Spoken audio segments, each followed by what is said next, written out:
Welcome, everyone, to episode 423 of Dial the Gate, the Stargate Oral History Project. My name is David Reed. I've been documenting this franchise for nearly, 27 years? 26? I was 16 years old. And I have never had the privilege of sitting down with anyone from casting before. So it is my treat to be able to share with you my first experience talking to someone from casting, the man who is actually responsible for casting the leads from all three series: Stargate SG-1, Stargate Atlantis, Stargate Universe. Paul Weber, casting director for the series. Sir, it is a treat to have you. Thank you so much for being here. And I apologize for the wait in bringing you in with the technical difficulties. God. No worries. I knew my audition time was at 1 o'clock, so I want to make sure, like any actor, I'm going to show up right there at 1 o'clock. Things happen, so I'm glad we're able to do this. Thanks for having me on, and thank you for your audience who made all the shows such a great success. Dude, it is tremendous to have you. And can you believe that we're getting ready to do a fourth one? Or is that like, well, that was just a foregone conclusion? It was just a question of when. It was just a question of when. Yeah. Yeah, I mean the franchise was so successful, and once the not that I have really any inside news on this, but once Amazon and took over MGM, uh, I think the library was always one of the most important elements of the studio. And once Mm. Amazon acquired that, it only just made sense that there might be new stories to explore in a new Stargate. So I'm thrilled that they're moving forward on that. How did you originally get involved in the industry? How far do you go back with this? Not Stargate specifically, but in film and television. Well, I mean, like so many of us, I think, David, in the industry, I was uh, I was just enraptured by the idea of being an actor when I was a kid. So, television was what we watched, especially when we were youngins, and I remember, watching reruns and when I was like a kid, and like shows Hmm. like Lost in Space and Time Tunnel and The Wild Wild West and Batman and all of those. And, I'd go out into the neighborhood and write and produce and cast other kids in the shows, and we would enact them for our, families, or just use the streets as our backlots. So I was always kind of, engaged in that world with the ultimate goal of being an actor. The thing is, by the time I was an early teenager, my folks weren't all that thrilled with having us watch TV. So, my mom called it the idiot box. And we were encouraged to just go out and do what kids used to do at that point, which is go swim, play sports, throw a ball, frisbee. So my exposure actually to television wasn't all that deep after that point, although I was always a huge fan of the medium. And as I grew older and became, more engaged in acting through high school, university, and Mm. professional training, that's where I decided to focus my efforts initially on, until casting sort of reared its sometimes ugly but beautiful head. How does one find themselves in that direction? Did someone say to you, you have an eye, you should help us pick the who picks who? Or how does I'm really curious about that story, Paul. Yeah, it's nothing I grew up thinking about. Right. But I was a stage trained actor, so I had no experience in Los Angeles. I was doing regional theater all over the country, a lot of Shakespeare as well too. I decided it was time to move to Los Angeles and explore film and television because, I was tired of eating tuna fish, although I just had some and it's still delicious. There you go. But yeah, but it was time to make a change, and so I came here and I ended up taking a casting workshop from a TV casting director, Victoria Burrows, who was working at a major TV production house by the name of Stephen Cannell Productions, who did, Wise Guy, A-Team, 21 Jump Street, all those shows. And I decided, I asked her, do you need an intern? So I ended up Okay. interning as an actor just to get a sense of how the process worked. So that when I began to audition more and more for film and television, I understood what casting was looking for. And because I'd also been a stage director and an actor and trained classically as well as academically in university and professional school, I kind of just took to it. And my Mm, bosses there ultimately offered me a job. I loved reading with the actors. I loved taping the actors. I got to know a lot of actors, and every time I tried to leave, what they just pulled you back in. And after a while, I just decided let's go all in on this. And I think it was probably the best decision I ever made. And I never really looked back on that as anything but the right thing for me to do at that point in my career. I'm sure you know the story of how Harrison Ford got pulled into Han Solo. It really sounds like the same kind of thing. Like, you need me? You need me to go read back in there? Well, something seems to be working. It's like again and again. It's like, well, I think I found my spot. You know? Yeah, and I think I Um, was starting to get a lot more work actually in yeah. in casting, and more opportunities came along too. And I like the consistency of that. I like the creativity of sorry, I'm like tiny tickles, so I may be drinking a little water here and there. Me too. Me Um, too. yeah. So it just became more and more opportunistic for me, Okay. and the business is very relationship driven, and one thing led to another. And I was working on a series as a casting associate for Tales from the Crypt, which I loved working on. And the Oh my next thing I know, I God. got, an opportunity to work I was going to say audition, kind of, but an interview over at MGM under Mary Jo Slater, who was the Mary casting Jo. uh, director at MGM at the time. And I interviewed with her, and I found myself with a job. I didn't know that was going to last 16 years and that, I would take on more and more responsibilities, but um, I'm thrilled it did. Otherwise, without Stargate and maybe some of the other shows at MGM, I might still be living in a one-bedroom apartment in Van Nuys. So I have to thank the producers and the studio for helping me buy my house, Hey, having worked on all of these highly successful commercial shows. it's so important to take stock and count our blessings because every Yeah. step of the way, we do it together. And that kind of leans into the next point that I wanted to get to because I do want to talk about obviously looking for the right person and how that takes an eye to spot the right person based on what you've read and what the client needs. But correct me if I'm wrong, that sounds only to be 50% of the process because if you're not successfully interfacing with not only your client but your peers and being able to negotiate, it's all politics, and you have to be a people person. You have to be able to tolerate the BS, and people have to be able to, if not fall in love with you, put up with you. What is that tightrope walk that you embark upon when engaging in this kind of a field? Because it's people, and it's what's on the page that's going to need to be translated on to film.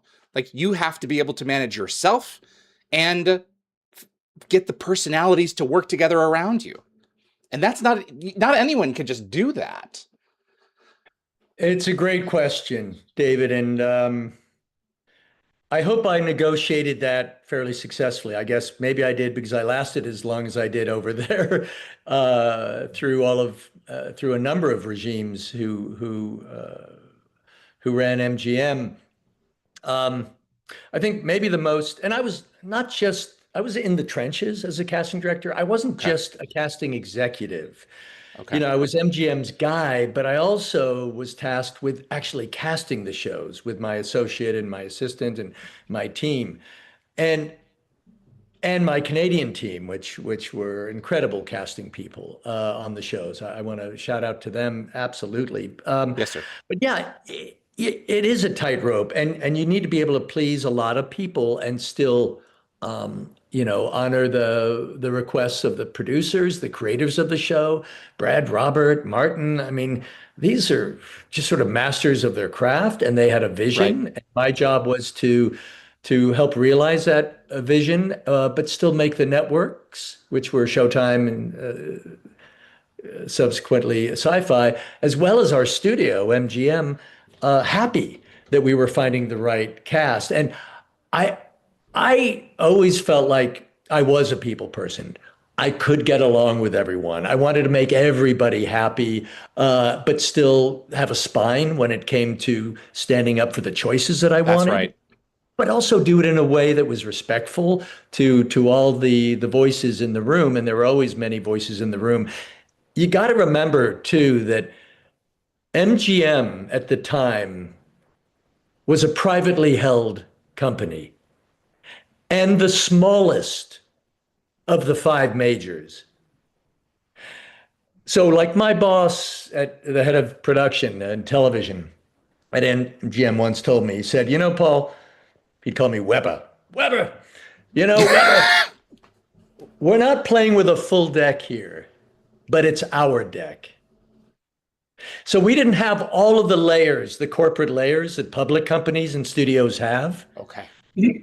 that my peers at other studios or networks had to negotiate extra layers, which could be just befuddling sometimes and very frustrating.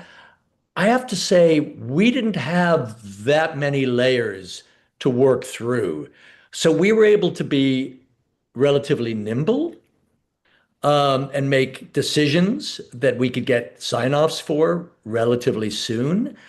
Our execs over at MGM deferred many times to the creators of the shows and said, "You guys know what you're doing. We like what we Mm, see. Television is making money at MGM, where other mm. departments, maybe not so much. So you guys just do what you do." And I think that sort of largesse, that not quite laissez-faire, but a little bit of just giving it up a little bit to let the guys do what they do best and let us do what we do best. And I think that extended even to the networks to a certain extent. And you can get a lot of notes from the networks, but I think they also realized that the shows were running really well. They were making a lot of money, and why do you want to mess with that? And I think that also extended to casting. So it was a very sort of smooth operation, I thought. Mm. And the guys and I, over the years, just developed a bit of a shorthand for casting. I knew what they wanted. I tried to find what they wanted. I tried to expand the range of actors that they might consider, so we don't get stuck in maybe a one way of looking at a role, that we An have a echo certain. chamber. Yeah, that's was my job, and I think they appreciated that, and it was a tremendous joy working on this show, all of the shows. I just have to say that, in the 16 years I was there, I don't think there was one day that I ever woke up that I didn't want to go to work and Wow. didn't enjoy what I was doing. I don't know how many people can say that, but I know I could say that. There were really tough days. There were really challenging days. Test days were like, nail biting days. But ultimately, I just so loved what I was doing over there and loved working with the execs and the studios and the networks, as well as the creators of the show and the actors, that it really was a journey of joy for me the entire time. I'm totally serious about No. that. You and I could probably go on for hours offline about MGM, and the rise and fall of the different groups of people. I mean, the significance of Charlie Cohen to keeping Stargate alive over the years. Well, The yes, Charlie, absolutely. But also what I call the first King Cohen, Hank Cohen, who was before Charlie, and no but both of relation. them, no relation, but I call King Cohen 1 and King Cohen 2. And then before, and this guy does not, maybe doesn't get the credit, maybe he's been talked about, but the president of television originally was John Symes. Sometimes. And Symes created this world. He was the one who attached Richard Dean Anderson. He was the one who created the whole idea of second windows and syndication. This is when really the glory days of MGM under John Symes. And then when John left, Hank took over. And then when Hank left, Charlie took over. I And see. always were big fans of the show, big fans of the creators of the show. And I think that kind of washed over me as well too, where they just kind of left us alone to make the best content we could. If it's working, don't fix anything that isn't broken, you know? Don't interfere with the goose that's laying the golden eggs. And they were. There's plenty of things to improve, you know, but yeah, step back and just let it kind of motor along. I want to get into some of the particular folks in a little bit here, but this is purely fascinating for me, Paul. I think one of the things that a lot of us who have worked in corporate feel is so much of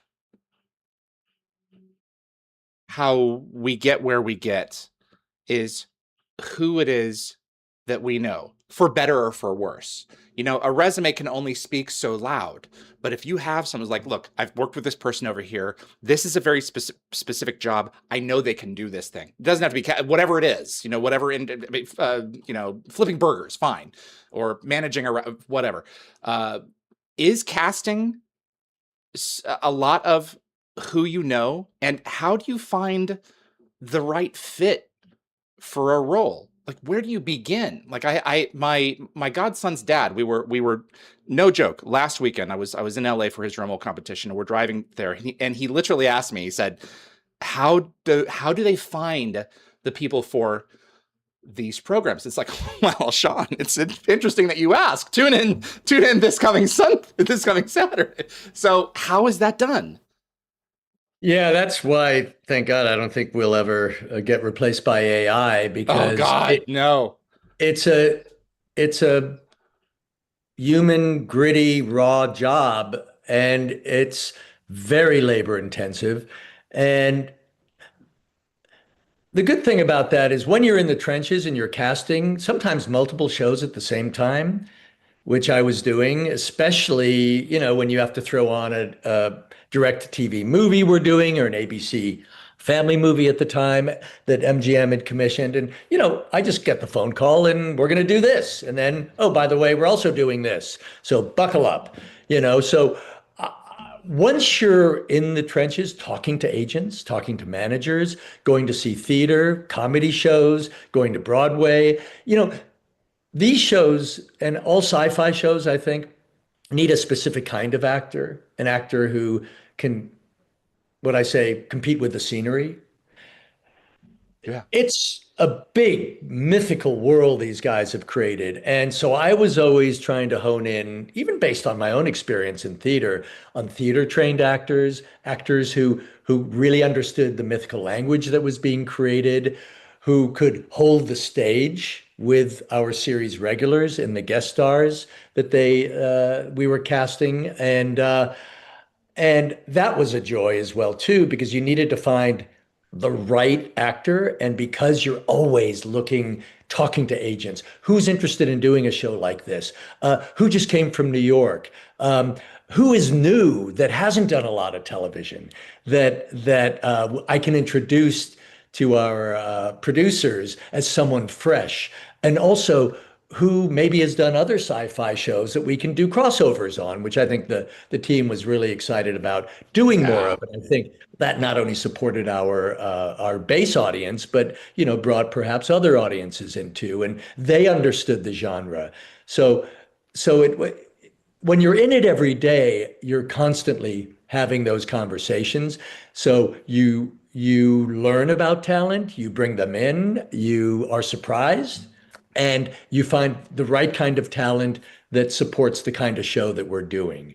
Um, Good actors are good actors, and if they come from stage and support the sort of the backdrop of the mythical world that the guys created, then those are the actors that excited me most. So you really have to have your ear to the ground scouting for people all the time. So I can't imagine the number of shows that you find yourself going to just looking for people. Do you do that innately? Is it like when you have a conversation with, I don't know, me, for instance, it's like, oh, like I've seen that characteristic before in here, and not like I would be good for a role or something, but it's like, that this kind of thing is good in this kind of situation. How do you see other people? Is it like a story? Like Joseph Malazzi and I have talked extensively about this. You're never not creating story, especially when you're in the thick of a TV series. You're never not, that drip does not shut off. Do you see people that way all the time, or are you able to shut that off based on what the needs of your clients are? Or are you always filing people away? That's what you have to do is make notes on actors. And, the guys would call me up and say, oh, we had, there were three or four great choices. Let's save so and so for another episode. So I feel like I'm on the right track with some of the characters that I may not know are coming up in 4 or 5 episodes, but where they look at an actor, like great character actors, the Robert Picardo's or Tony Amendola's or any of, I mean, so many great character faces that are great fits for the shows. And then, I keep a list of those actors and then sometimes I'll bring them up and how about, and sometimes they'd come back in to read and sometimes we would just hire them or we would just offer them the roles.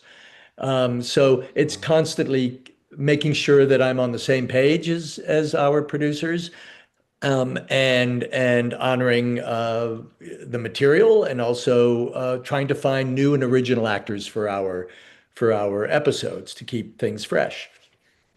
Is there anyone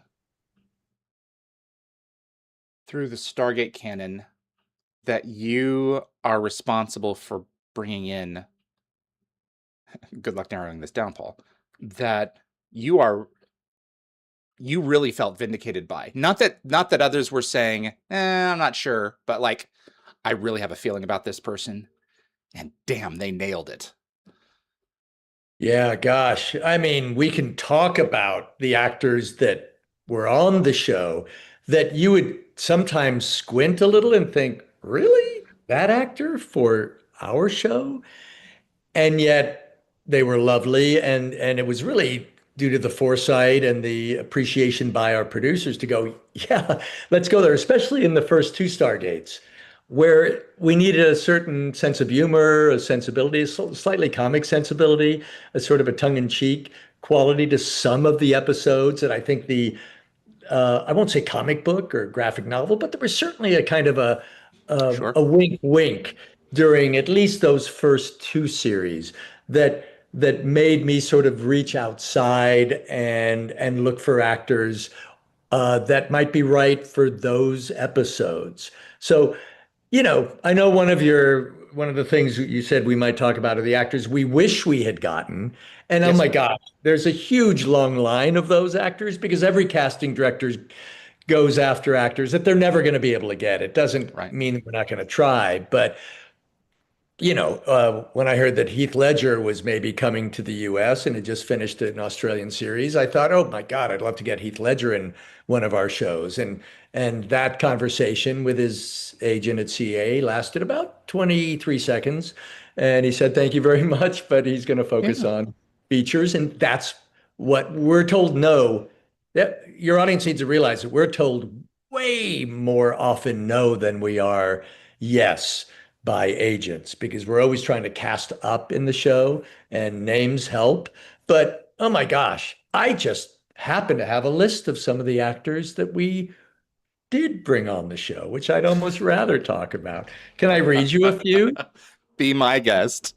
So one, and this was not my idea, but sometimes you get a phone call, and we got a phone call from Wayne Brady's agent, Yes. and Wayne Brady was a huge fan of the show. Wayne Brady was mostly known as a comedic actor or a comedian, but he's so much more than that. He's always been so much more of that. And once I told the guys that Wayne Brady loves the show and wants to do the show, they went, "Oh my God, we will write something for him," which they did.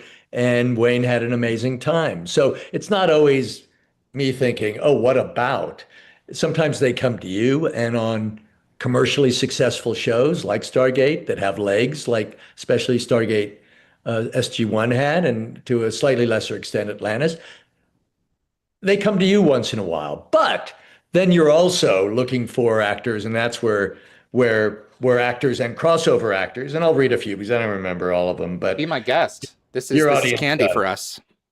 It's fun. So I was kind of thinking about that and going back, and of course, like Beau Bridges was, such a great anchor for our show, in both direct to DVD movies, as well as crossover on our show. So he's he's an actor that just Yeah. adds gravity to anything he does, and he was a joy to work with. But others like Claudia Black, of course. Oh God. Right? I mean, yes. I mean, your audience and all of ours. I mean, what a presence.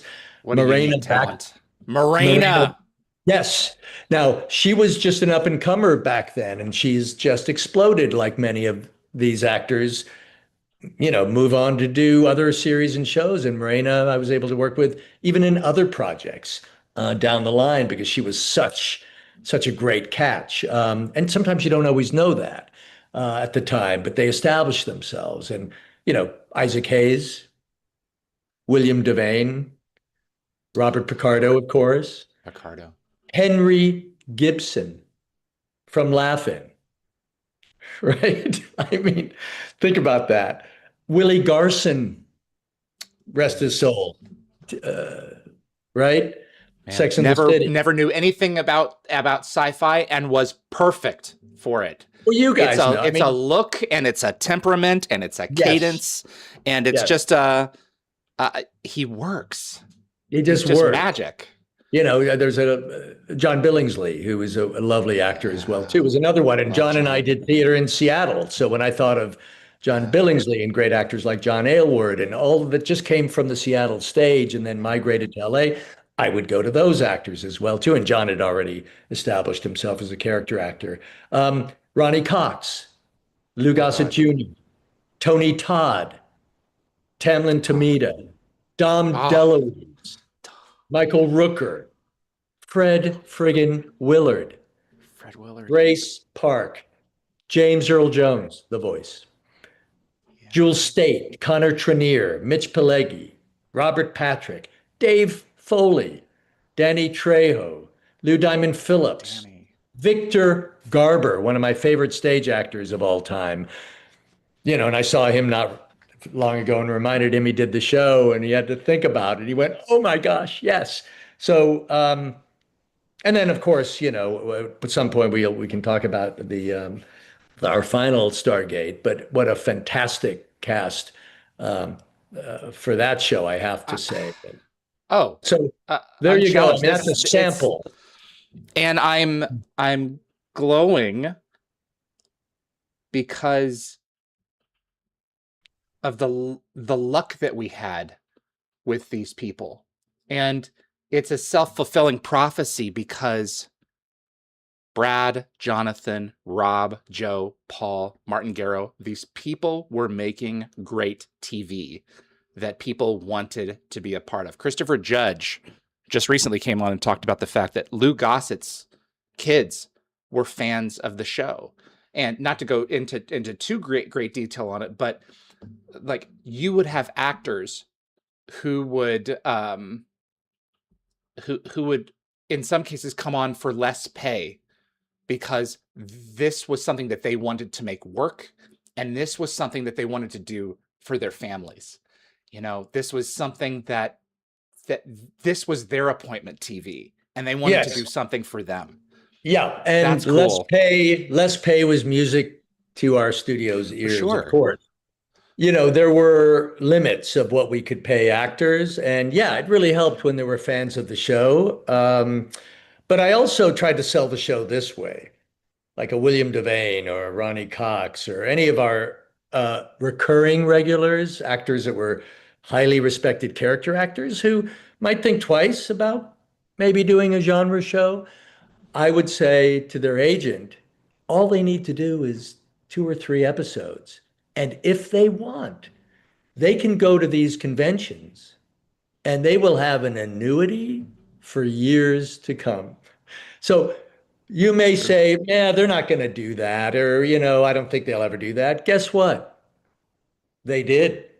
And, the fans at these conventions all over the world, you'd get an offer and you'd have your agent negotiate a really sweet deal, and you would fly off to Berlin or London and make a nice chunk of coin, and that would be part of your legacy And go on vacation while you're over there. and go on vacation and I mean, I wish they did that with casting, but they never asked. So there you are. So that was also a bit of a carrot for some of the actors who needed to think twice about getting involved, maybe in a popular commercial genre show.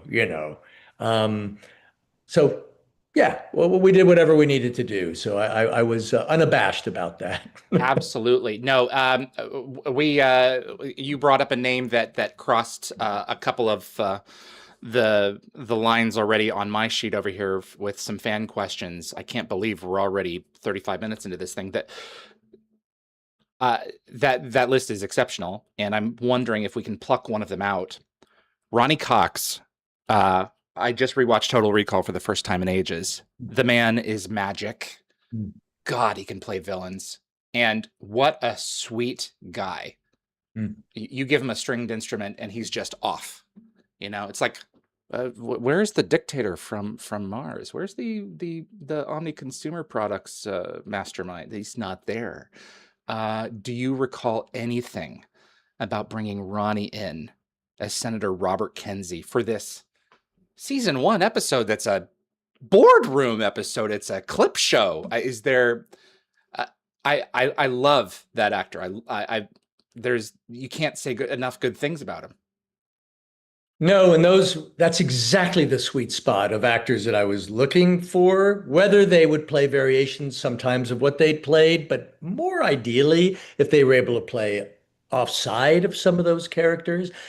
But that's the perfect example of an actor that I would have 100% confidence in.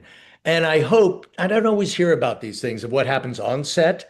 Sometimes I do. Sometimes our line producer, John Lennox, would call and go, well, we had a little problem with, yeah. Yeah. I don't have control over that. I can only do the best I can do. It's a messy human endeavor. And it's tough sometimes. You bring in an actor or about an actor, you try to do some reconnaissance on background, how they behaved on other sets. It's really hard to get anyone to talk about these things. Correct. And you sort of have an instinct. You kind of have to trust that and then do some homework and just keep your fingers crossed because, I wish sometimes I could have just gone on Amazon and ordered 20 actors delivered in 48 hours to the set that I knew would be fit to size. Right, because you could read all the reviews and Yep. This is a human business, and personalities, temperaments, and what might work terrifically well in the room, or you hear great things, and then sometimes on the set, you just don't know. So you kind of hold your breath a little bit. But I have to say, you got to trust your instincts. And then you do hope for the best, but I have to say overwhelmingly the cast that was sent up to Vancouver to shoot and the actors that were brought in by our amazing casting teams in Vancouver delivered. Absolutely. And Lockwatcher, thank you for that question about Ronnie. No, I mean, I've heard the stories of, that, yeah, we can't have them back. We had to use cue cards to get them through X, Y, or Z scene. What you can only know, you can only give someone an opportunity. And then if they blow it, I guess you just have to file it away and just say, okay, like, this has happened.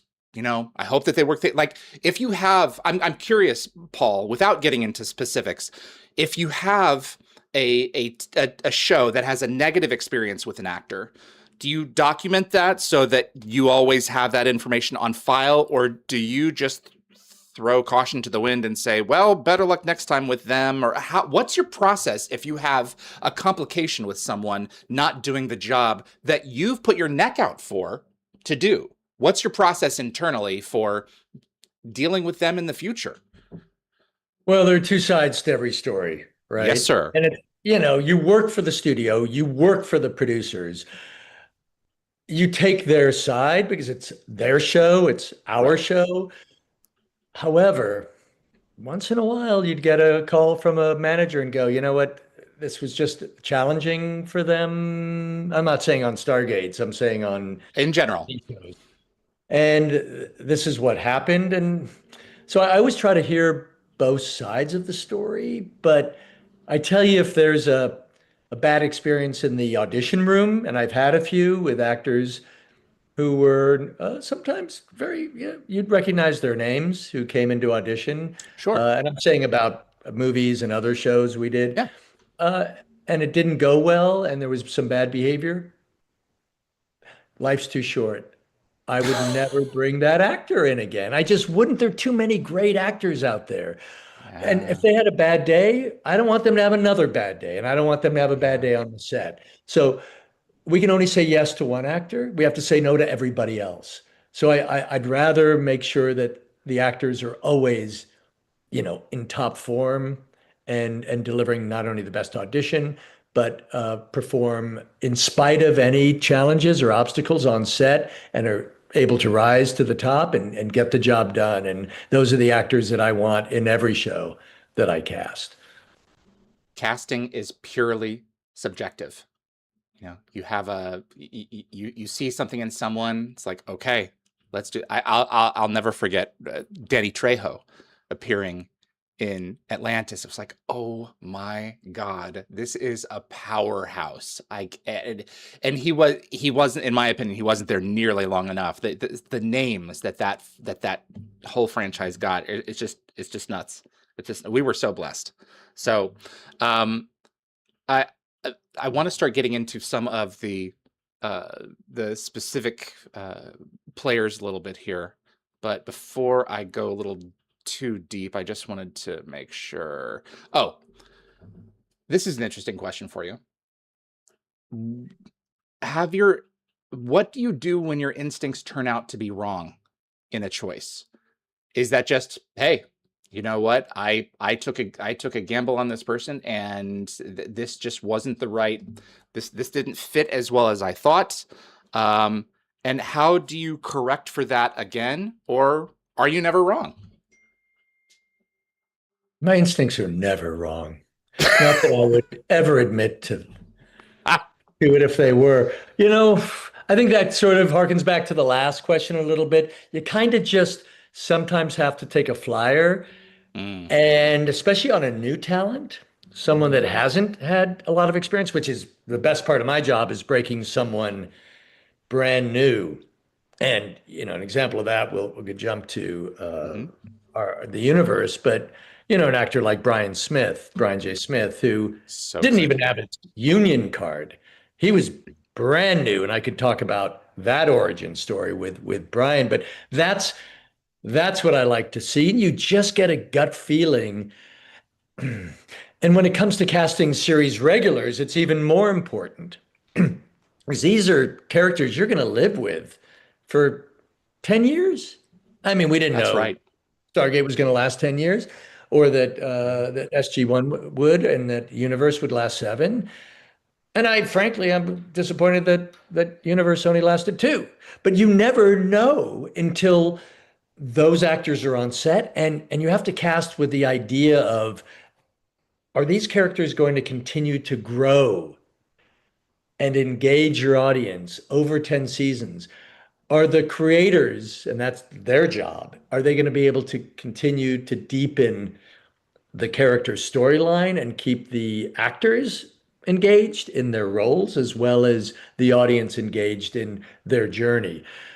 And sometimes an actor will audition or test really well, but there will be a discussion about, is that all we're going to get?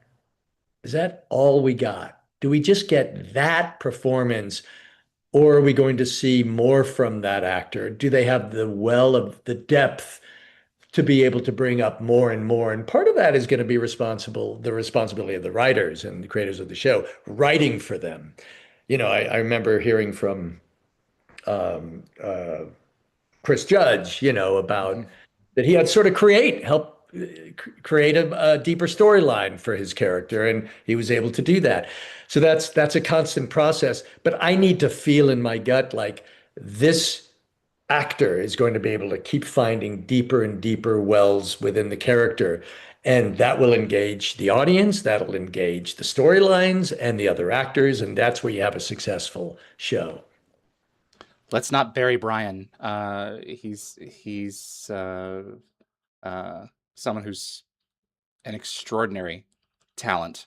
You plucked him out of New York theater, and uh, I also know for a fact that Michael Welsh was considered for that part. He was interested in Matthew Scott, but Brian comes along, and the dude has this emotional reservoir that he can activate on a friggin' dime. It's like, where does this come from? This soul. Uh, let's use Brian as a case study. All right, you want to Before we hear get about, into the heavy hitters. Yeah, yeah, you want to hear not that about he Brian wasn't, but Smith? I love Brian. So please. Yeah.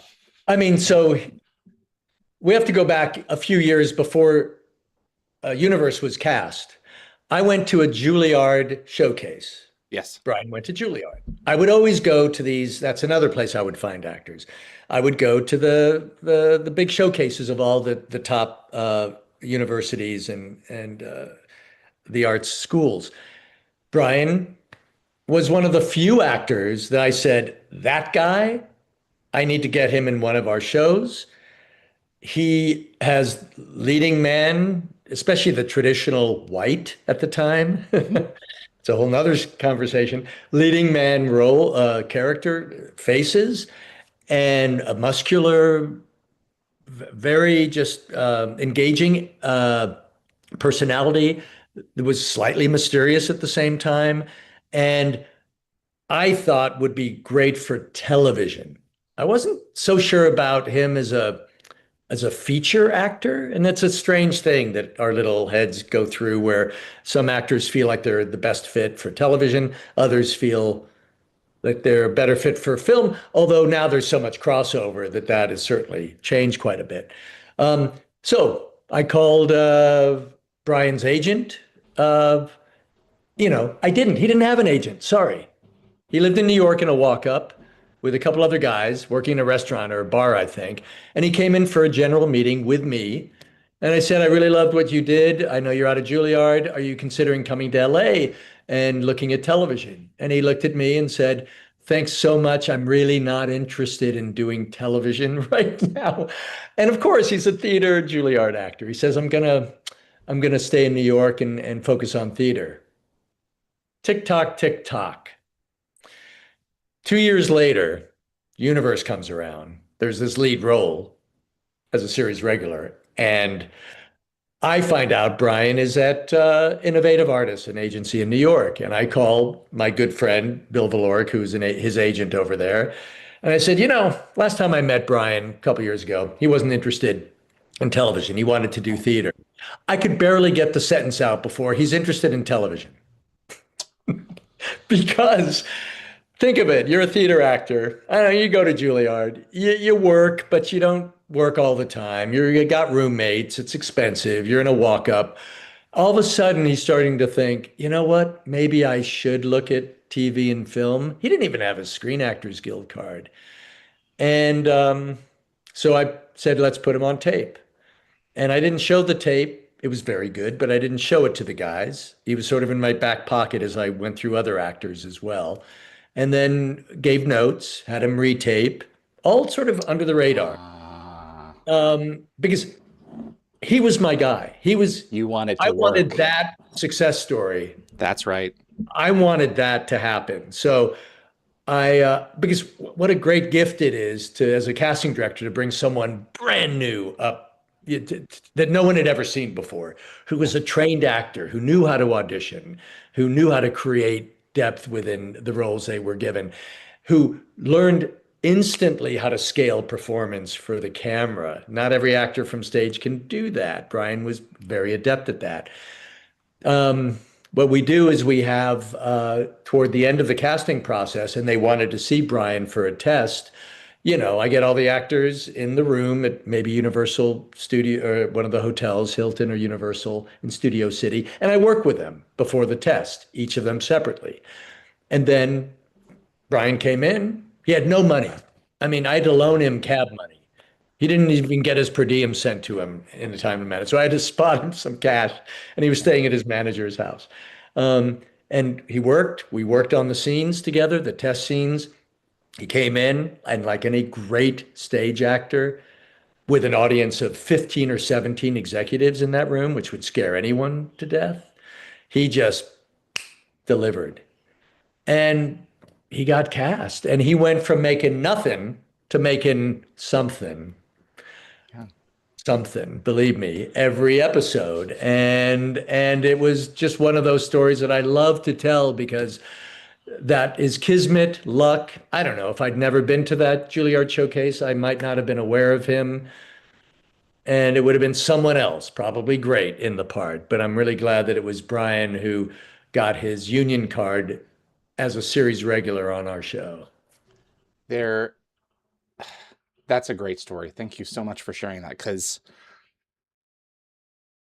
there are chance encounters that we have with people, and we experience this in our own lives when we look back, where it's like, had I not been there at that point in time, this thing wouldn't have happened. And you always have to wonder, what else am I missing out on if I'm not brave enough? So to in your position, you really want, especially if you see something in someone, I'm sure you're going to do everything in your power to make sure that they have the strongest chance possible, because you see the potential there. And that's what you're trained to do. And that's what the project deserves. Yeah. That again goes toward instinct and trusting that you found something special. And when that happens, it's pure gold, and especially when it happens to an unknown. And the studio, the network, where it's all about money and ease of production, and the studio, the creative guys to sign off on that with confidence. I don't know, it just makes me Mhm. feel warm and fuzzy for sure. You know. Raj Luthra wants to know how, like, a person on their own is one thing, but how does the chemistry process between the actors work? Say we've got Brian. How do we know he's going to work well with Elise Levesque? I mean, those two are going to have a lot of time on screen together before one well, this one got hired. Elise didn't get hired until later. You can't necessarily work them together in the casting. How does that work in a situation like that? Well, for most series, we do some form of chemistry testing where we try to get the leads together to meet, maybe to do a scene, maybe to work with another actor during a test, an actor that's already attached. And then, new actors come in who become series regulars. And my experience is, at least on the shows that I did, we didn't have any issues as far as I know. Maybe someone has some more reconnaissance that maybe you know more about that than even I do. But I, my experience has been the chemistry for all of our shows was pretty good. Now you're going to have Hmm. people who they live with each other for 10 years. Obviously there's going to be some maybe personality conflicts or like any family fighting about something that isn't working. Um, Egos involved because it's an ego-driven business. So there may be some Hmm. of that, but you try to do the best you can. And every actors are pretty good. They're very seductive. They can create a certain level of chemistry. I know when I do movies and TV movies and features, I insist that our producer director sits down with our leads and has lunch with them if they haven't met before and just see how they connect to each other. And they're really good at creating for the time they need to a certain chemistry. I think it just serves them better to be able to find a way to work together and many times genuinely like each other. That's ideal. I don't know if that always happens given just the nature of the business and how pressure cooked it is sometimes, but we try to do again to try to preempt that is try to do some chemistry testing just to see if there's a real connection there, and that's tricky. That's always Hmm. tricky. Something you can't necessarily create, although I've seen actors do a pretty good job at it. It's again, it's a messy human endeavor, and it doesn't always happen, but when it does, it's pure gold. That's the thing, I can think of a dozen stories, pretty easily of where, wow, they didn't like each other at all. Wow, didn't show it. And in other Didn't show it. circumstances, it's like, oof, yeah, you can see on that screen, they're struggling to get through this one. And I think that's the yardstick of quality between a competent actor and an outstanding one, or at least a professional one. Yes, a professional one. We all know the big story in the news about a lawsuit Oh between yeah, these. I wasn't thinking about that one. I was thinking about a major romance novel series, but okay, yes, I can go with that one. So let's go with that one. And you know Yeah, what? When I watched it, no idea. I didn't see any of that when I watched it. I thought it was a pretty damn good movie.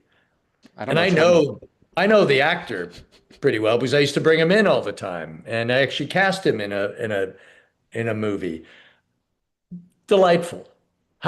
Yeah, However, that was then. Who knows? So right. again, you just don't know, and I don't really know anything about that. I could talk to the editor, which I have. I could talk to other people, but there are two sides to those stories, and you just don't know. But what we saw, I don't know. I don't. If anyone saw the cracks in those performances, good on them. But I didn't see any cracks in terms of chemistry there. So, you know, Hmm. professional ones, at least in the moment, even though there might have been some unprofessionalism For as sure. far as getting the job done. And that's the phone calls that I sometimes would get from a producer is pain in the ass, Hmm. but it's up on the screen.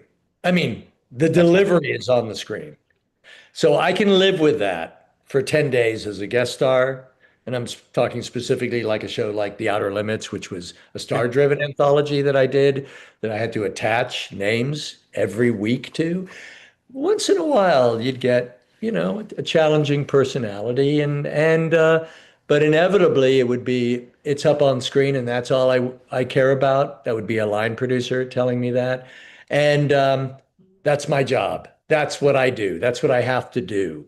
Not my job, the line producer, who I do not envy their job, but they Hmm. figure it out and they look great on camera and the performance is delivered. Ideally, you want both. You want an actor that's easy to work with, pleasant to work with, and delivers on camera. But again, it's a human endeavor, and it's not always clean.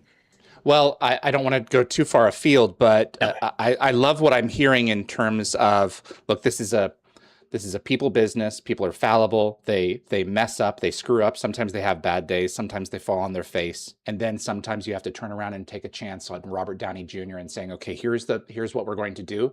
Here's the rules that we're going to set in place. If you can pull this off, you're going to succeed. And by God, 10, 15, 20 years later, it's like, oh man, was that a good idea? Was that a talk about a phoenix rising from the ashes? So you have to be willing sometimes to take chances on someone. If you see a glint in their eye, it's like, okay, let's try and make this work. He'll have to play by the rules, but let's try and see what we can do. Yeah, you hope they do. And, when you have a big star like that, that means money. Yep. And, the studios, networks, they can be sometimes over forgiving of certain behavior, but yeah, when it does pay off, like it did, especially, that's a great example for Robert Downey. But he was the one who pulled that together. Yes. He was just given the opportunity to do that.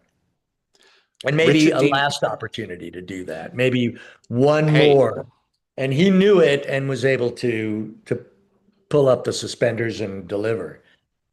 Everyone loves that kind of an underdog story, because we all see can hope that in such a situation we would be able to rise to that occasion as well. I want to talk to you about Richard Dean Anderson. Obviously, I don't think that we would be sitting here having this conversation if it wasn't for RDA. There is a magic to him. There is a whimsy to him that you cannot duplicate. One of Jack's lines comes through my head at least once a day, and there's a reasonable shot, a third of the time, half the time, that it's something, that he came up with, and the writers went, okay, best idea wins, and that one is good. Best idea wins. John Symes was responsible for bringing in Rick? Absolutely. So okay. That's kind of the end of the story, Dave. I wish I had more. Okay. We had nothing to do with that. The show, as you mentioned, would not have gone forward, most likely, without getting a big, big star for television like Richard Dean Anderson. It just probably wouldn't have happened. That's what triggered the green light by Showtime, who was taking a risk on a sci-fi series with MGM that was, just starting to get in that syndication business. And I don't even know the details of how it all happened, how it was negotiated. But, and Mary Jo Slater was at the helm at that early time as well, too. And we just knew once it was a thumbs up, we had the green light to do a series. And given Richard Dean Anderson's past history in television, we figured this is going to be potentially a very long lasting show. And again, if it weren't for him, I don't know if I'd be here with my beautiful fireplace in the background. I'd be somewhere else maybe. So, thank you, Richard Dean, for making that happen. But yeah, that was, however the conversation started when casting was considered for this. Maybe others were involved in that too, but if it weren't for John really leading the charge on that, I don't know what would have happened with the show. That's wild. I mean, I'm kind of surprised, Paul. Total Recall 2070, Outer Limit. Well, Outer Limits is not a movie adaptation, but Poltergeist: The Legacy. These were shows that I found in syndication on my local ABC affiliate on Saturday night, and Stargate SG-1 was just the one that came into syndication that fall in 97 or 98 for me. 98, I guess, for me. They really felt that they were taking a risk on another adapting another property. Stargate and Poltergeist were both in the MGM library. Yeah. They were both very popular. It was kind of a no-brainer. It's what made MGM go back into the vault and just, from Legally Blonde to, oh my gosh, I don't know how many titles, Pink Panther, RoboCop. Yeah. Yeah, yeah, absolutely. That there was just a wealth of IP that was MGM owned. So if you're trying to play a little safe, but also do something that you think can be commercially successful, I mean, that was kind of a no-brainer to go there. So we'd always think, what are they going to come up out of the vault next? Right. And it was, I think it was in great part to do with MGM's television success and perhaps even their feature success. And the fact that you have an extraordinary device through which to tell stories. And stories That's that, yes, and yeah. never-ending stories, which is why I'm not surprised that there's a new reincarnation of the show. Because think about it, and you've got Martin, who's a brilliant producer and creator Mhm. as well too. And boy, what better hands for this new incarnation? And I hope it's is as successful, if not more, than the other shows. We're getting to the part that I've really looked forward to for years to asking you about because Well, I thought it would be, we're getting to the part I'm really looking forward to, saying goodbye. no, not No. at all. Not at all. No, seriously, I'm going to steal you. The um, the word on the street for years. I'm going to couch it in this, and hopefully you can tell your perspective on this. Is that Amanda Tapping, Christopher Judge, and Michael Shanks all found each other somehow through some form of alchemy on a day where they were all auditioning. They gravitated toward each other and on that day fell in love with one another. And I believe them when they say that, but also it's like, come on, this sounds a little Cinderella-ish to me. Is there truth to that? What do you remember about the process for hiring them and that alchemy, which arguably the other shows didn't real that was lightning in a bottle. I'm gonna be brutally honest that the other shows they have their qualities with their casts, but when one of them is extracted at the end of season 5 and you see those actors dealing with the loss of that one on screen and the tears that they're having to hold back, that's real. We just had that conversation with Rob Cooper a few days ago about that those scenes at the end of season 5 when Michael is gone is 100% real. Is that an urban legend about the three of them finding each other during casting? Had you heard about that? And what did you see in those three? Well, again, I was on the casting team at that point. It was Mary Jo was leading at that point as the Okay. lead casting person there, and I was her sort of right hand casting person as well too.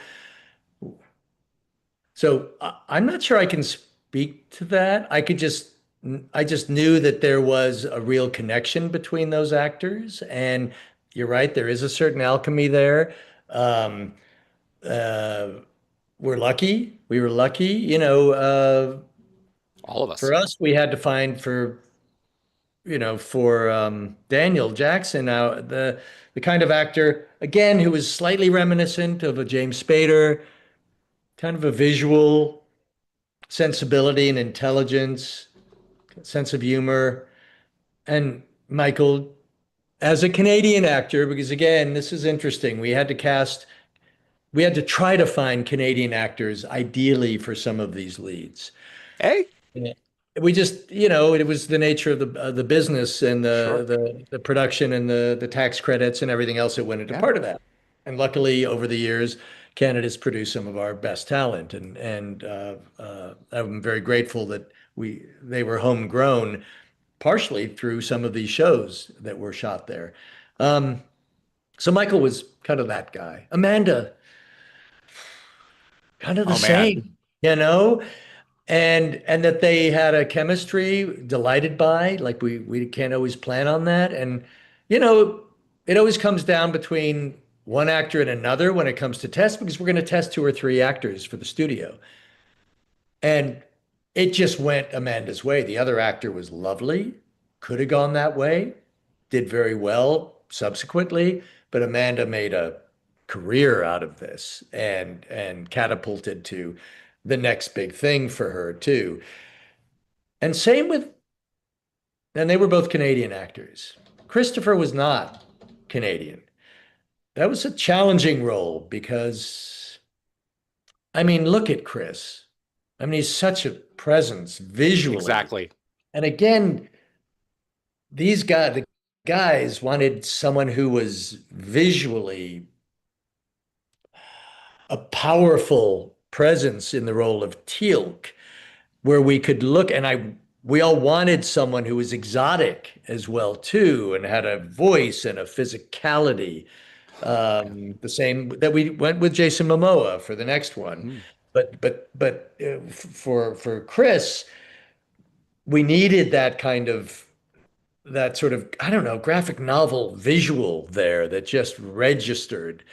And that was a process. You know, we looked at American actors, we looked at Canadian actors, we looked at all sorts of ethnicities and British actors, and we just kind of we settled, not settled. We found Chris, Yeah. who was also quite new in many ways. And I know Chris has stories about how he got cast, and maybe I think another actor that he was roommates with or knew was coming in for the role. That happens sometimes too.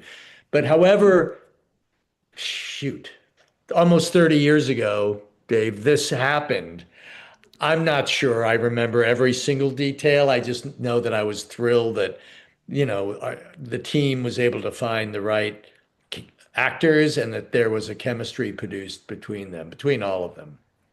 I will quote Brad right in the retelling of this, because you guys were just struggling. It was one of those situations where for some of these characters, I mean, you could argue for all of them. When you find them, you find them. But then Christopher came in and Brad said, and I quote, "Okay, Teal'c, moving on." Like, it was obvious. Yeah. Once the man walked in the door. Well, and the presence alone, and then yes. he spoke, and it's like, yes. Okay, So there you okay. go. There you go. And it's, when Brad Wright signs off on something like that, you're just about a home run. You get past third, and then you just keep your fingers crossed that this network and studio are going to be on board with that too. But you have a powerful creator, producer, like these guys were. They had a lot of sway in the room, and as casting, we would just back them up. Not that they needed us, because at that point it's just deliver them for us, right? And that was the same for Jason Momoa at the end of the day on Universe. I mean on Atlantis, yeah, on Atlantis. Yeah. absolutely. No, it's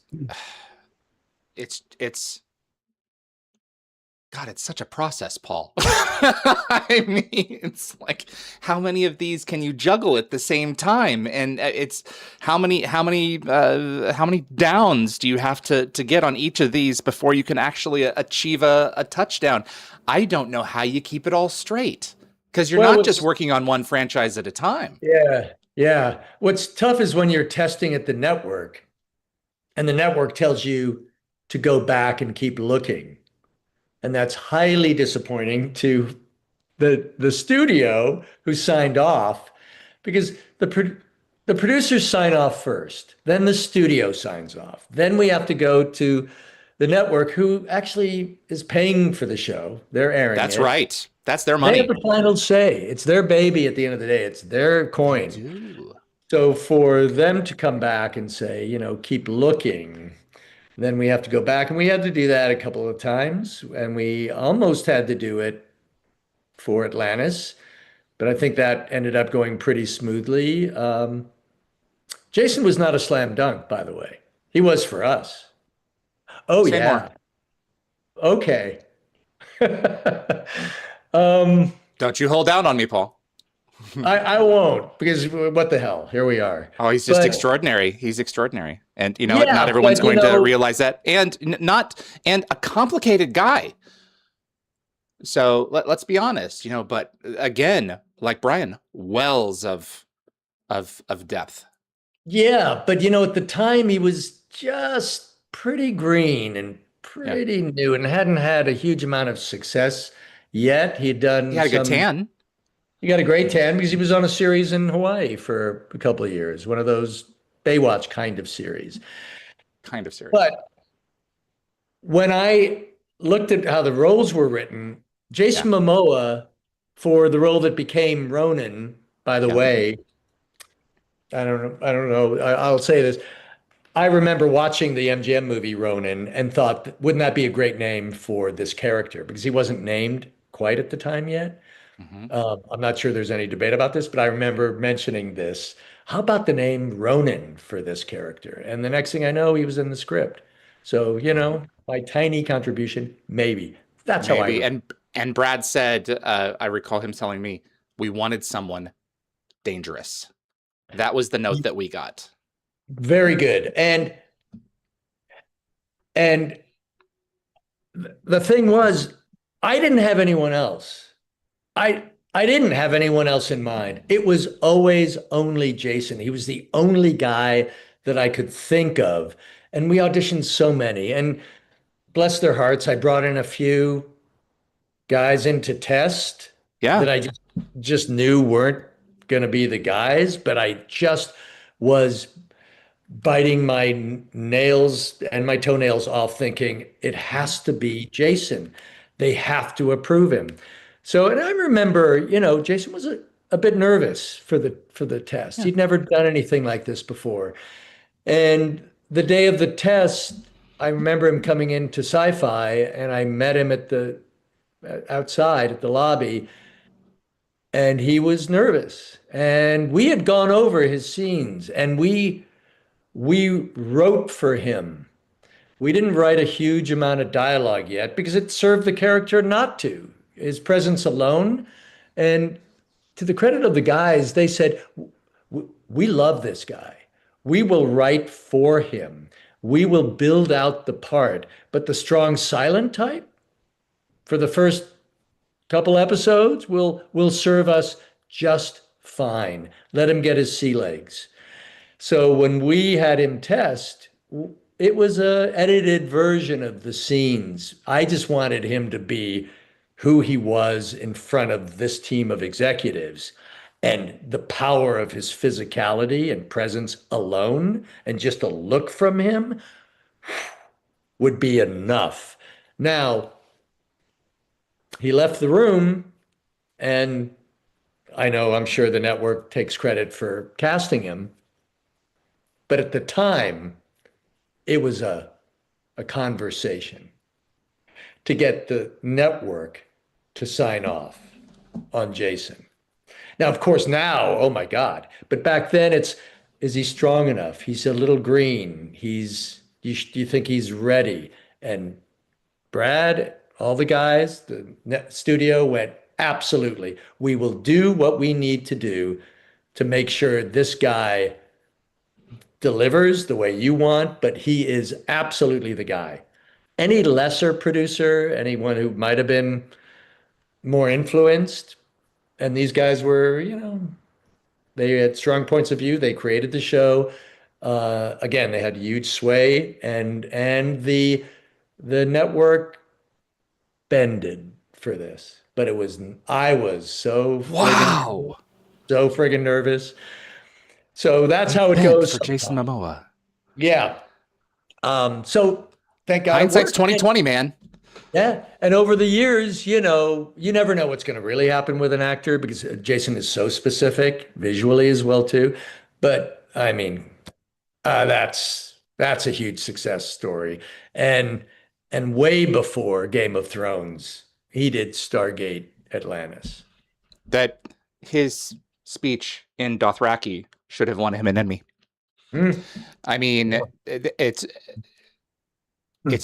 it's he's an extraordinary human being, and it's one of those where it's like, yeah, he deserves every bit of success that he's achieved, and also a very complicated man, But really, when you step back, where does the person end and the actor begin? A lot of these folks, that's just I'm sure it's just a part of your trade. It's like a lot of these folks wear their hearts on their sleeve. A lot of them find their value externally. But also you're there to find the right person for the right job, and you just have to kind of hope that ego will be proportional to the job that needs to be done. Yeah, well, in Jason's case, he was the only one for the Wow. job, and so I'm glad that worked out. And yeah, Jason is a deep guy, and once he was on set and sort of got his sea legs, you could Hmm. see how his character grew. Other guys started to write more and more for him, Hmm. and that's another example of an actor that you feel is going to grow in the part as well. And what you see, which is formidable, is not just what you're going to get. No, no, you're seeing a brick wall that's very good at wearing lots of cows. I mean, the leather that that Valerie Halverson put this guy in. I mean, some clothes wear the actors. This man wore clothes, and he just worked.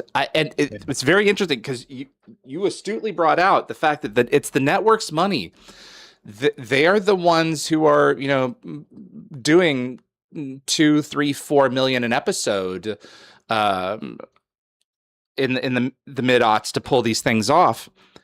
I remember Rob Cooper telling us, Bonnie Hammer, I believe it's Bonnie Hammer, was adamant. I want Ben Browder.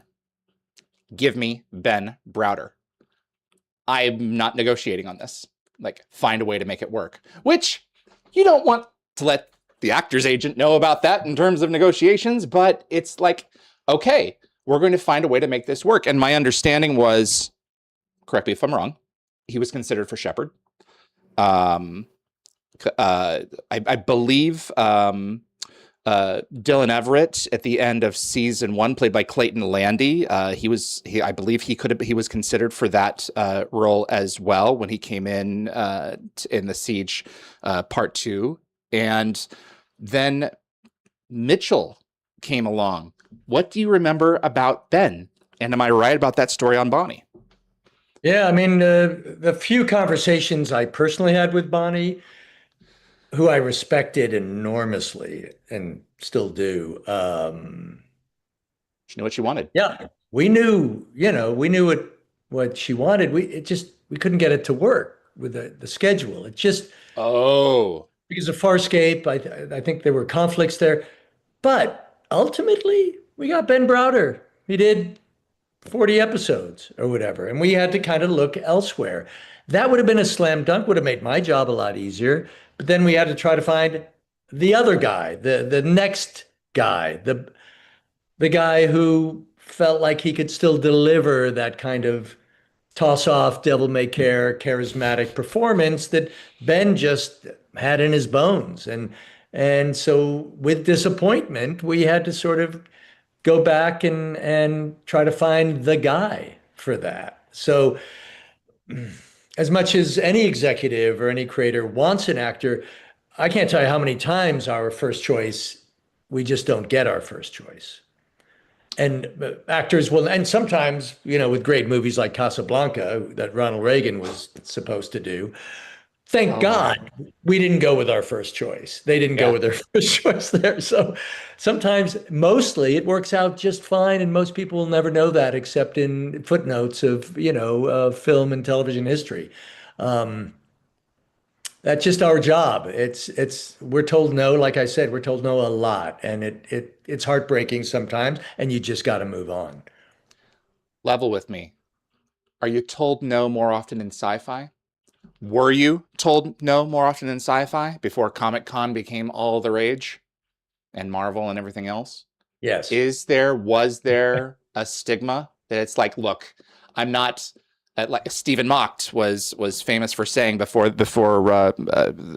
passing on or during passing on Jean-Luc Picard for Next Generation, I'm not going to stand across from someone with 2 to 10 heads. Sure. I think there is always a little bit of that when it comes, especially a new show, with a studio and a network taking this on, even though it was Showtime, which was pretty Tony network at the time. But there is a little bit of that that we had to overcome. Yeah. Um, and I think with a lot of shows, you have to kind of prove yourself that way. I remember when I first started working on Spartacus. Oh my God, that was who wanted to do that? A sword and sandal show like that. And then a year later, boom, everyone wanted to do it because it was a critical and commercial juggernaut for stars. But at the beginning, it's challenging. You have to really, that's our job. We have to go there and do this. And this was a show that was going to be syndicated.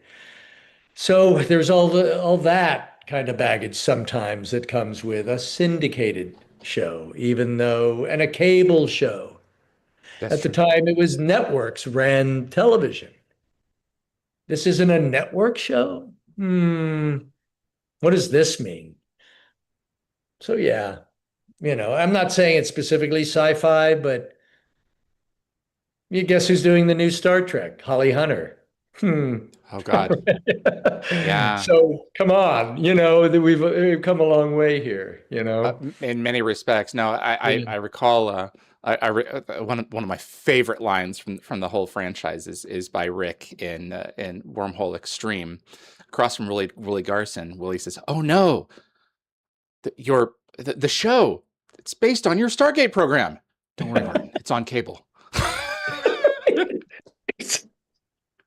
Like if you So don't there know was the context to that, I mean, there's layers upon layers right there. Yes, but what God. perfect better way of having a sort of tongue-in-cheek commentary Yeah. on that, and know who better than the guys and Rick to be able to mine that little gem. and and thank God for the humor of Hank Cohen to be able to be willing to come on and reprise his, like, you know what this show really needs is a sexy female alien, Vanessa Angel. It was just what a good sense of humor. It's like He did, we're doing our and 100th episode. It's going to be a comedy. Hank, come up. Let's just shoot this. That was fun. the guy Hank was a showman, a P.T. Barnum. He did have his finger on the pulse of sort of popular commercial entertainment. We certainly had, I loved Hank Cohen. I think we got Mm, along so well, but we had our battles about sure. casting.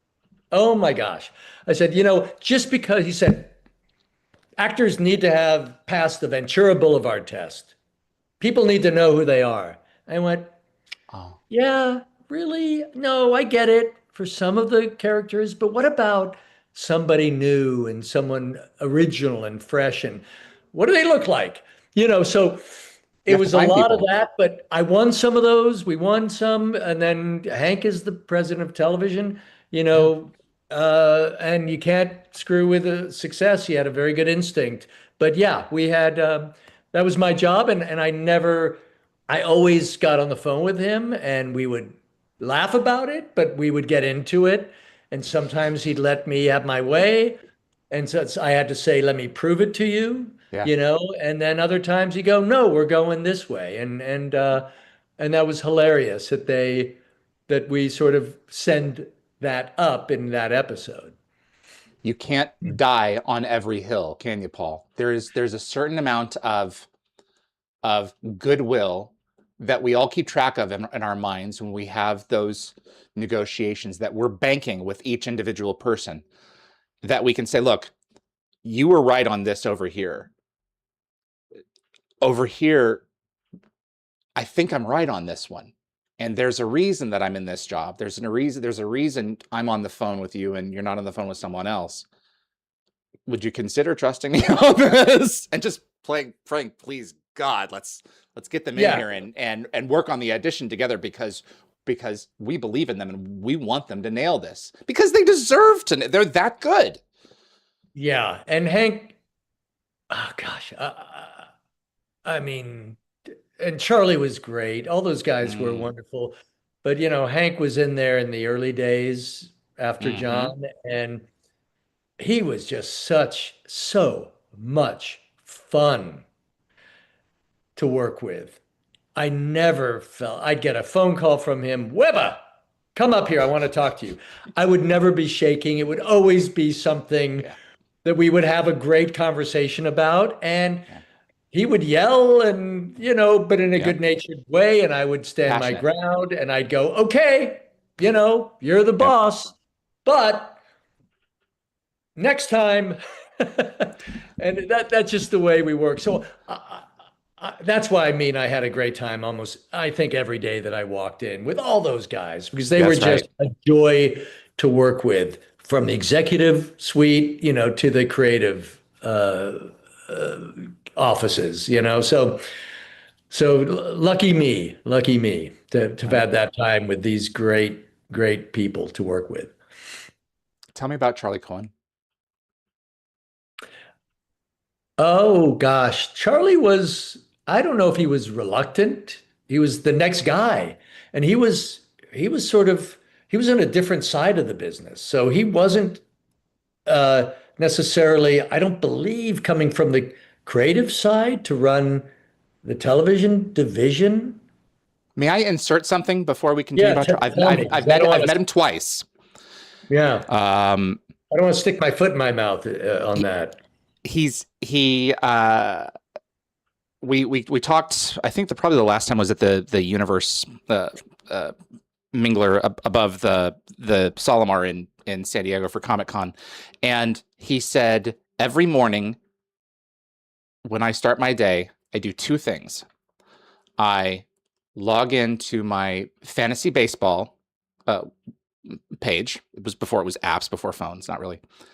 And the very next thing I do is go to Gate World. And I was like, wow, okay.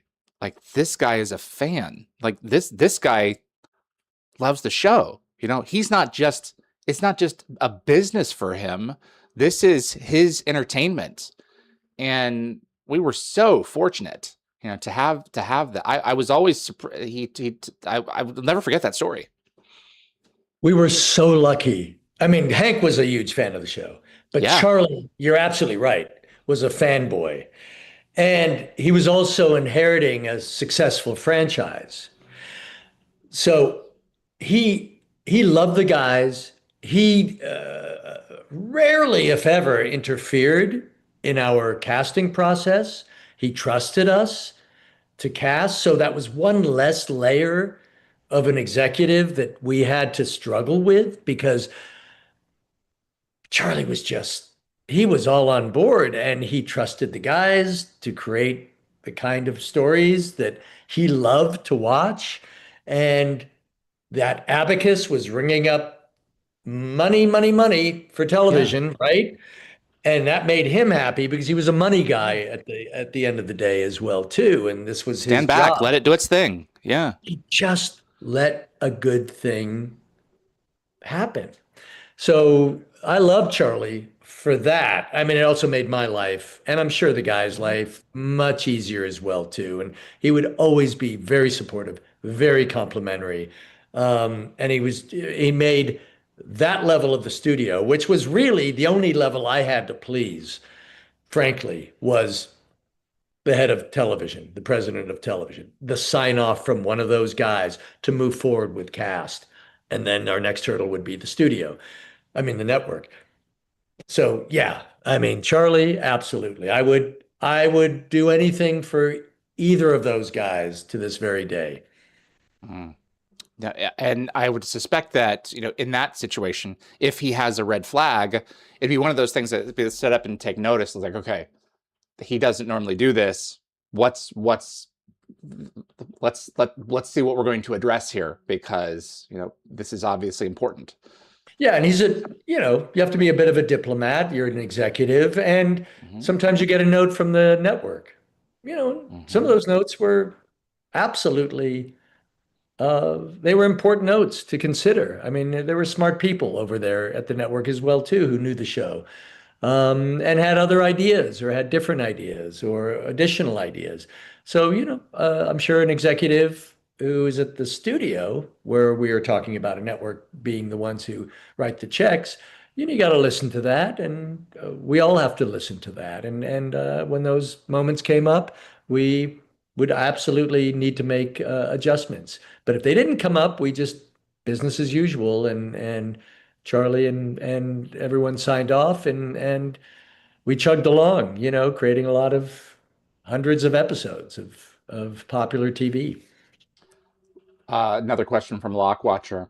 I know that Michael Greenburg and Cliff Simon were close. Do you remember Michael suggesting Cliff? Can you speak to that character at all in terms of Ball? Or was Mm. that one outside of your wheelhouse? I would hate to say that I feel like I'm in a Senate grilling. Like I don't recall. Okay. Okay. I don't, I'm Okay. not sure what the answer is for how Cliff came on board. And at the time, as you know, there were just a lot of episodes being cast Mhm. and a lot of different series being cast. So I don't quite remember how that worked. You would maybe have to ask Michael, and I'm sure maybe Michael would say absolutely, and we would get that phone call, and off we went with that. And Cliff was fabulous for that, and so I will get ideas, or I will be happy not to take credit for any number Mm. of ideas that agents and managers may suggest, or that a certain manager may really fight for, and that I might not think, I'm not sure about that actor. And say, please, please, please give him a chance. And the producers or a network exec or an agent or a manager who really fight for their client, like Joe Flanigan's manager did, he went to the mat to try to get Joe in for this and approved for this. And that's their job. That's their job.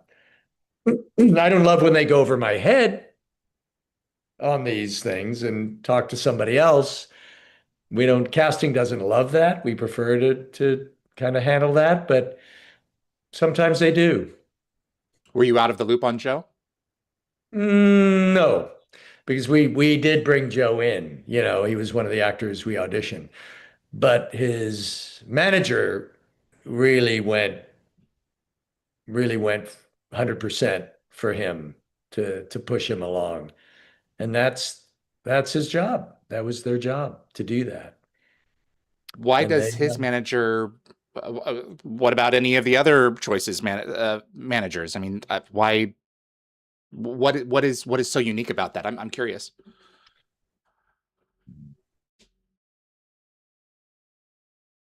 th this particular manager, who I respect, Hmm. great talent, just was relentless, like I see. anybody in this business needs to be. He would Hmm. make phone calls. He would call Hank Cohen. He would say, let's get together for lunch and talk about it. He would just push and push and push. And that's how sometimes these things I happen. And it see. happens with studio execs, it happens with any creator. If they feel strongly enough, they'll go to the mat for that. And that's the kind of agent or manager you want. Wow. Okay. Well, that makes a lot of sense. And back to the point of expending political capital on someone or something or an idea, it's like we all have to consider that fuel in our tank because so much of with each person that we interact with, because so much of it is a give and take. Look, I've scratched your back on this. Can you please consider scratching my back on this one, please? So, but you can kind of tell this tank's a little empty. They're pushing fumes, but Yeah. sometimes, that that's Yep. that's that's the one that wins out. That's wild. That's right. And that's what happens. And, sometimes in casting, we always feel like we know the best. Why can't we just make a decision? But that's not the way it works. And ultimately, there are a lot of, there are a lot of people you need to make sure that you respect and honor their opinions, especially if you Mm, work for them. You can only hmm go and I'm not talking about Joe specifically, but Correct. you have to go to the mat for the ones you believe in, and just hope that they see what you see, and but you've got to be very open to adapt, and that's part of the politics of it. Um, that you need to be adaptable and flexible, and still try to make everyone happy. Perfect. Absolutely. Are we good for another 15? Are we good for that? Yeah, yeah, we are. That's great. Just wanted to double As check. long as your Uh, audience can stand it oh, here. it's grown. Absolutely. We're almost at 100 people. John Morganier, Hey. John Morganier wants to know what do your potential actors who you're going to hire bring that check all of the boxes to be considered for final callbacks? Like, what are you weeding out? I'm sure professionalism, I'm sure they know their lines. Like, what is it? Is it a look in some cases? What is it that you're looking for where it's like, okay, uh, let's narrow it down to these guys. Let's have them have another chance at bat. What's the Yeah, I process mean, there? for every series, you're going to have creative conversations with the creators of the show and of course, the studio of what they're looking for within certain parameters. And then they give us some flexibility. And then you go through that process.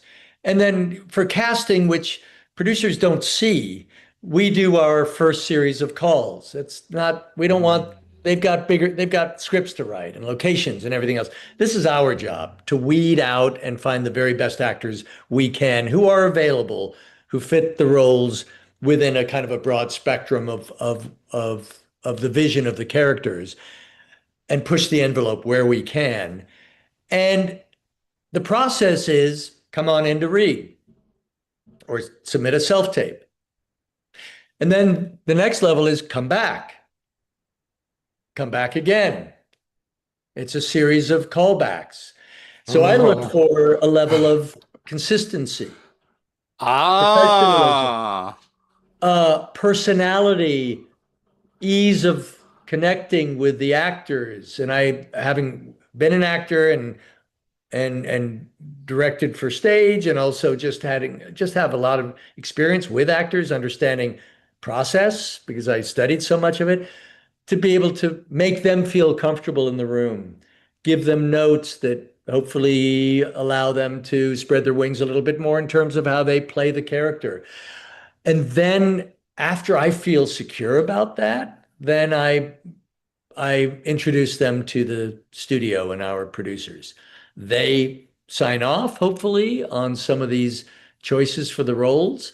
And then we move along. It depends. If I have more time, I'm able to see more and more actors. I have to work smart and quick. And I think for all the shows, for the most part, we had a fair amount of time to do our casting. So I was Mm. grateful for that. So that's kind of how you puzzle it together and create the canvas with the Yeah. colors that you hope to see on screen. This is an interesting question. Nico Kiddo wants to know, what do you recommend for aspiring actors who want to get involved in a show that they love? Let's say they're already an established actor or up and coming. Can they communicate to you that they love this property, that they really care about it, that they want to get involved, or do you want to dissuade people of that? It's like, just do what's on the page. I'm not interested in your love of the franchise. Or is that a feather in their cap? Yeah, I mean, we love actors who love the show or the franchise. They fight to get in. Now, and it's been that way for some years, but now Yeah. they can reach out on social media and instant. We didn't have access to all that back then. So it was really sometimes personal relationships with actors who would reach out, or their agents or managers, or suggestions from our producers. That's how Wayne Brady or any number of other actors Oh, might okay. be attached to an episode. Not my idea, but because they're fanboys, or Lou Gossett Jr. Mm, And his kids loving that. Or mm. I cast a zombie movie for Hulu a couple of years ago, and Dan Aykroyd. I was able to get Dan Aykroyd and then Chevy Chase to do it. And Dan Aykroyd loved the genre, loved the idea, loved the children's book that it came from. And we promised we'd put his kids in the movie too. So, however it works, it wouldn't work unless there was, often it wouldn't work unless there was a real interest on the part of the actor besides the money to do it. Where they're playing a role that they may not have a chance to play, a different kind of character. Those are the kinds of actors that I would love to take choices on, Mm. chances, giving them a chance to play something different as well. So, sure, nowadays, though, social media plays a big part in that. And I'll get a DM from somebody and go, oh, I didn't know that you like this. Or I followed you and I didn't know you were interested in this world. So that's good to know. Do you feel at all that agents are feeling a little bit uh, like being cut out of the process with that kind of an opening available? Or is that just the way that it's done? Yeah, If I they're don't think reaching there's out to you any, directly. yeah, there's no one yellow brick road anymore there. Okay. As long as we are not besieged or stalked by somebody, you know what? I Which I'm know sure I've has heard of, happened. yeah, I'm sure that's happened, but it really hasn't happened to me in Oh, that good. way. So, I'm cool with that. I think actors need to take whatever chances, step outside and take initiative and be proactive and try to get to us in a way that's more difficult now because we're not in the room Yeah. anymore. We're not auditioning actors. I don't see them face to face anymore. So we're just getting self-tape. So it's frustrating when actors don't have access to us the way they used to. Same with agents and managers. Everything's email or texting now. I don't get on the phone very often with agents and managers anymore. I lament that. I That's why I got into the business to have Yeah. these relationships and develop them, especially with actors. So things have changed. So, I tell actors, do what you got to do. Get out there and create your own content. Let us know who you are. Reach out to us on social media. Do what you got to do. Because you got to do it. I I really I don't want to wrap this on a dark note, but uh I'm curious as to your impression because, as you can imagine, I talk with a lot of actors on this show who talk about the fact that they, 1 in 12, 13, 14 yeses, I was doing good, and now with these self tapes at home, 1 in 40, 45, 50 is a yes. I'm doing good. A lot more people are being looked at now, but people aren't. It's all digital, like people aren't interfacing with each other anymore. How is this experiment that apparently almost everyone has chosen, yep, this is how we're doing it this point forward? How is this going? How do you feel about it? Is there any chance in sunsetting it? And is this just like everyone's rowing this way, so I guess we're going to row this way as well? Spend six Yeah, it was hours on a pretty. self tape and then see if you can dance in front of 150 people on a dime and take a note. Yeah, it was pretty daunting when pandemic happened and we had to pivot to this. Thank God there was the technology available for us to be able Yes. to do that rather quickly. Can you imagine if this had happened 10 years before? I don't know if Skype, I'm not sure what we would have been able to It'd been a do, but mess. mess. But thank God, as scary as it was for us, we were able to quickly platform into that from production and casting point of view, as much as we miss seeing actors. And then the actors had to learn how to do this, even though actors had been self-taping for a long, long For time. sure. The thing is that now this is almost exclusively the way we're looking at actors. And the good Right. news is we're able to see a lot more actors. The bad news is we're able to see a lot more actors. Yeah. So, the actors are still getting opportunities, many of them more opportunities to self-tape, but because we're seeing so many and it's so much easier just instead of taking a phone call and listening to an agent or a manager beg us to get an actor in the room, of which we only have 15 slots in the time that I have to see actors. Now it's like, okay, yeah, have them self-tape. I need it by Wednesday. Click.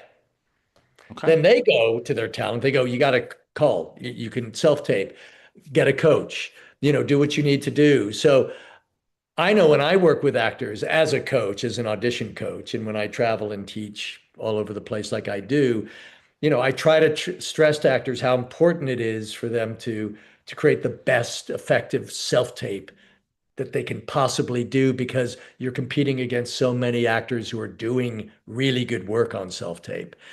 And we have many, many choices. And we're not meeting you live. We don't have a chance to have that human interaction. So it's got to be a performance. We don't just want an audition. We need to see a camera-ready performance. So when I work with actors, coaching them, or when I'm able to see them in 3D and work in a class situation, that's what I stress. So it's really upon the actor to really front load all the work that they do and not second guess. They have to trust their instincts, go with the best choices they can for the role, and hope they're in that ballpark. And even if they're not right for the role, I always know if they're a good actor, just based on the work they've done for that audition. And again, we've mentioned before, you can only hire one actor for a role. It's not like doing summer stock where you can double or triple cast. It's That's one actor. it. That's Yeah, it. you can't grab an And understudy. Yeah, hopefully man. you remember, and we do remember good actors and we try to find something else for them, but their job is to audition and it's tough. It's a very, very, as you know, competitive business, especially these days with the studios contracting and maybe less content being done, different content Exactly. being done, different content being done differently.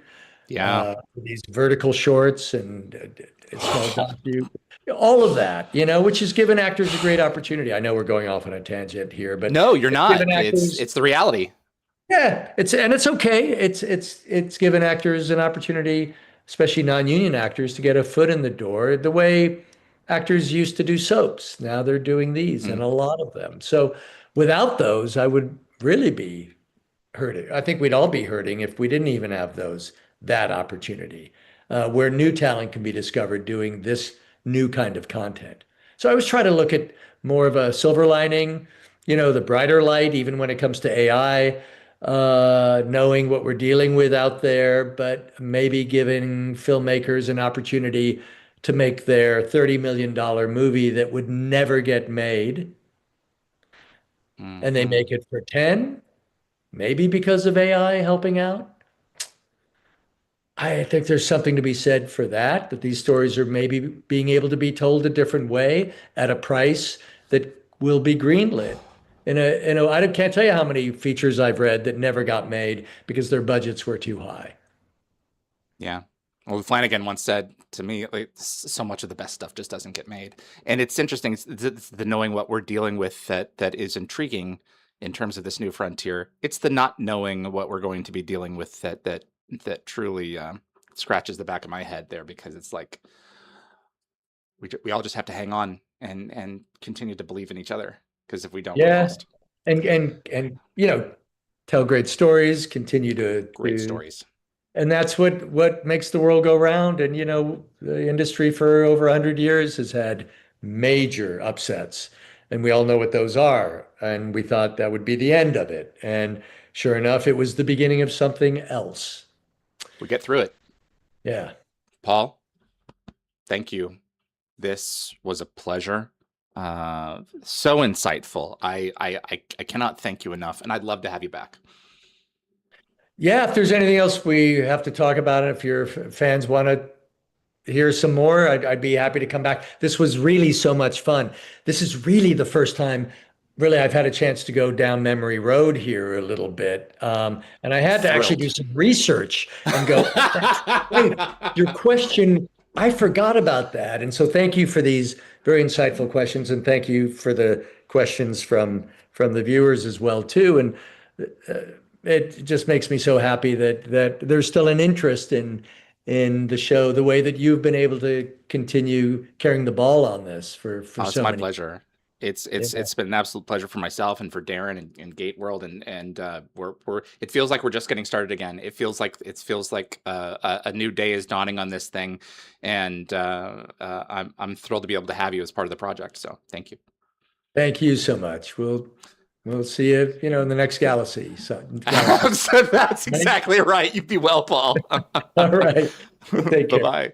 Be That good. is Paul Weber, everyone, casting director for Stargate SG-1, Atlantis and Universe. If you enjoy Stargate and you want to see more content like this on YouTube, do click that like button. It does make a difference with the show and will continue to help us grow our audience. And if you know a Stargate fan out there who would enjoy watching this, send it their way. And clips from this episode will be released over the course of the next few weeks on both the Dial the Gate and gateworld.net YouTube channels. We've got a lot of content that's going to be heading your way over the next few days. Content. We've got content. Yeah, it's a whatever. Just random stuff. No, this is, I hate that term, that modern term. It's like we have this next thing for you to plug into your brain, this next widget that's not any better than or worse than the thing that came before it or will come after it, but it's that thing that you're just going to plug it. No, we've got some great stories to tell. Mark Savella is going to be joining us tomorrow at 9:30 in the morning. Visual effects supervisor, Stargate SG-1, Atlantis Universe. Ben Robinson from Master Replicas is going to be showing off the prototype for the 0-point module that fans are going to be able to own later this year at 11 a.m. tomorrow. And I need to reschedule it right now because I'm actually going to be in Toronto filming a certain project with a certain someone. But Aaron Douglas, who was probably best known for Chief Tyrrell in Battlestar Galactica, has agreed to come on and talk about some of his early performances as an actor, most notably Moak in season 3's Maternal Instinct, across from Tony Amendola and Christopher Judge. And we're going to be having him on fairly soon here. Another episode with Stargate Worlds is coming your way. The complete story of what Stargate Worlds would have been, the MMORPG game. We have it all. Tori Higginson has narrated it, and I need someone to actually sit down with me and go through some screenshots from the show. So if you have the show out there and you would like to go through with me and find all the screenshots to animate something very special with Tori Higginson, reach out to me at dialthegateshow@gmail.com because there's some cool things that are coming down the pike. We have a whole year and a half to get ready for this new series. And I'm delighted that you're with us because we've got a lot of stories to uncover. My name is David Reed for Dial the Gate. I appreciate you tuning in, and I will see you on the other side.